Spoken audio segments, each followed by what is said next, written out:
Guys imagine करिए अगर किसी आदमी की डिक्लेयर्ड इनकम 11 करोड़ रुपए हो, लेकिन उसकी फॉरेन ट्रिप्स का एस्टिमेटेड एक्सपेंस अराउंड 60 करोड़ रुपए के आसपास निकले। तो ऑब्वियस है ना, लोग पूछेंगे कि भाई इतना पैसा कहाँ से आ रहा है, कौन फंड कर रहा है।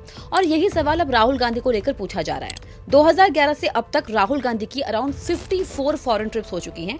एस्टिमेटेड ट्रैवल मॉडल्स और पब्लिक रिपोर्ट्स के अकॉर्डिंग इन ट्रिप्स का total expense almost 60 crore rupees के आसपास बताया जा रहा है, लेकिन उनकी स्वर्ण इनकम अराउंड 11 करोड़ रुपए रही है। मतलब जितना ऑफिशियली कमाया नहीं, उससे कहीं गुना ज्यादा एलिजिडली फॉरेन ट्रैवल पर खर्च किया गया। So the obvious and curious question is, in foreign trips का बिल एग्जैक्टली कौन भर रहा है? आप नोटिस करिए, कई बार जब देश में कोई इंपॉर्टेंट पॉलिटिकल मोमेंट चल रहा होता है, जैसे कि पार्लियामेंट सेशन स्टार्ट होने वाला हो, किसी मेजर इशू पर डिस्कशन करना हो, इलेक्शन रिजल्ट आने वाला हो, या फिर कांग्रेस का कोई इंपॉर्टेंट प्रोटेस्ट हो, उसी time Rahul Gandhi foreign trip पर चले जाते हैं। 2014 में तो ये डॉक्टर मनमोहन सिंह की फेयरवेल पार्टी तक मिस करके फॉरेन टूर पर चले गए थे। और इंटरेस्टिंग बात, कई बार कहाँ जा रहे हैं ये तक सीक्रेट रखा जाता है। अभी रिसेंटली 3 मई को उनकी ओमान विजिट की रिपोर्ट सामने आई, लेकिन ना कोई ऑफिशियल आइटनरी पब्लिक हुई, ना होस्ट डिटेल्स, ना प्रॉपर डिस्क्लोजर।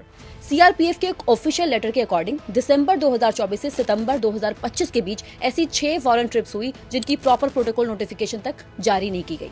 अब यहाँ लॉ कहता है कि अगर किसी foreign source, foreign agency, individual या फिर दूसरी कंट्रीज की तरफ से ट्रिप स्पॉन्सर्ड हो रही है, तो एफसीआरए सेक्शन 6 के under ministry of home affair से प्रायर परमिशन लेनी पड़ती है। अगर पर्सनल फंड से ट्रिप हुई है तो वो इनकम टैक्स रिटर्न में विजिबल होनी चाहिए, और अगर कांग्रेस पार्टी एक्सपेंस बियर कर रही है तो इलेक्शन कमीशन की सेक्शन 29C ऑडिट रिपोर्ट्स में उसका प्रॉपर मेंशन होना चाहिए। लेकिन इशू यही है, इन तीनों में क्लैरिटी पब्लिक डोमेन में नजर आती है, और इसी वजह से सवाल और ज्यादा बढ़ रहे हैं।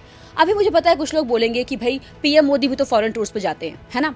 बिल्कुल जाते हैं, लेकिन पीएम की विजिट्स ऑफिशियल स्टेट विजिट्स होती हैं, फुल आइटनरी पब्लिक होती है, डिप्लोमेटिक एजेंडा क्लियर होता है, मीडिया कवरेज होती है, होस्ट कंट्री पता होता है कि कहाँ जा रहे हैं, और वो ऑफिशियली इंडिया को रिप्रेजेंट करते हैं। यहाँ डिबेट फॉरेन ट्रैवल की नहीं हो रही है, ट्रांसपेरेंसी की हो रही है। As a leader of opposition देश को ये जानने का पूरा हक है कि राहुल गांधी कहाँ जा रहे हैं, किससे मिल रहे हैं, और करोड़ों का जो एक्सपेंस है वो एग्जैक्टली कौन बियर कर रहा है। क्या ये फॉरेन हॉस्पिटैलिटी है, क्या ये ब्लैक मनी का इशू है, या फिर सिर्फ एक अनएक्सप्लेन अर्थमेटिक?